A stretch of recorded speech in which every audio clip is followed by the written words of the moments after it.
పద్మశాలి మిట్లారా ఇప్పుడు షేర్ చేయండి. పద్మశాలి ఆత్మగౌరవం అంగడి సరికైపోయింది. పద్మశాలి ఆత్మగౌరవం అవమానాల పాలవుతున్నది. పద్మశాలి ఆత్మగౌరవం తలదించుకున్నది.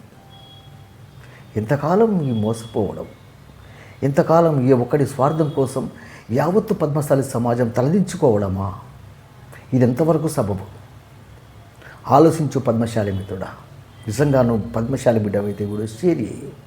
హైదరాబాద్ కోకపేటలో గత ప్రభుత్వము పద్మశాలిల ఆత్మగౌరవ భవన నిర్మాణం అని భూమి పూజ చేసిండు. ఎప్పుడు 2023 మే నెలలో. అదే రోజు చెప్పిన నేను యావత్ పద్మశాలి సమాజానికి చెప్పిన అదే రోజు మోసం చేస్తుండ్రు, మోసపోకండి అని చెప్పిన. అవునా కదా? ఈరోజు చాలా పద్మశాలి వాట్సాప్ గ్రూపులో ఒక మెసేజ్ వైరల్ అవుతున్నది. ఏది పద్మశాలి ఆత్మగౌరవ భవనం అని. దీనికి సమాధానం ఎవరు చెప్పాలి? సంగారెడ్డి ఎమ్మెల్యే చింత ప్రభాకర్ గారు చెప్పాలి. ఆ రోజు హరీష్ రావు పద్మశాలిల సంక్షేమం కోసం 8,500 కోట్లంగానే సప్పట్లు కొట్టి సంకలు గుద్దుకుంటే ఇచ్చిండా 8,500 కోట్లు పద్మశాలి సమాజానికి హరీష్ రావు, కేసీఆర్? పద్మశాలి భవనము అక్కడ కోకపేటలో ఈరోజు ఎందుకు మెసేజ్ వైరల్ అవుతుందంటే, ఎవరో వేరే సామాజిక వర్గం వాళ్ళ ఆత్మగౌరవ భవనం కట్టి ఇలా ఓపెనింగ్ కూడా వేసిండట. నేనేమంటున్నా, నేను గతంలో కూడా చెప్పిన, పద్మశాలిల కోసం భవనాలు కాదయ్యా, పద్మశాలిల సంక్షేమం చూడని చెప్పిన. అయినా సరే భవనం కడుతుంది కదా, పోనీ ఉండని, హైదరాబాదులో పద్మశాలి ఆత్మగౌరవం తలెత్తుకుంటుంది కదా అనుకున్నాం. ఏది ఆత్మగౌరవ భవనం? చింత ప్రభాకర్ అంతా ఏసీ ఏ మేరన వెళ్ళిపోయేతరిగా కూర్చుంటాంటే నడది.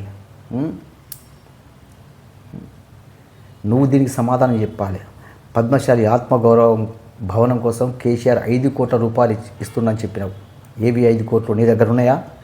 అవి పద్మశాలి సమాజానికి అప్పచెప్పు. హరీష్ రావు 8,500 కోట్లు అన్నాడు. ఏవి 8,500 కోట్లు అప్పచెప్పు.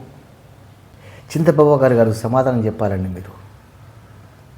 అంతా చేసి నాకేం తెలియదు, ఏ మేరన వెళ్ళిపోయా, గురులెత్తి గడిపోయా అంటుంటున్నాడు. అది ఛే, ఎంతకాలమయ్యా పద్మశాలి సమాజం కొద్దిమంది కులద్రోహుల స్వార్థం కోసం వారి కులాన్ని తాకట్టు పెడుతుంటే ఎంతకాలం పద్మశాలి సమాజం బలి కావాలి?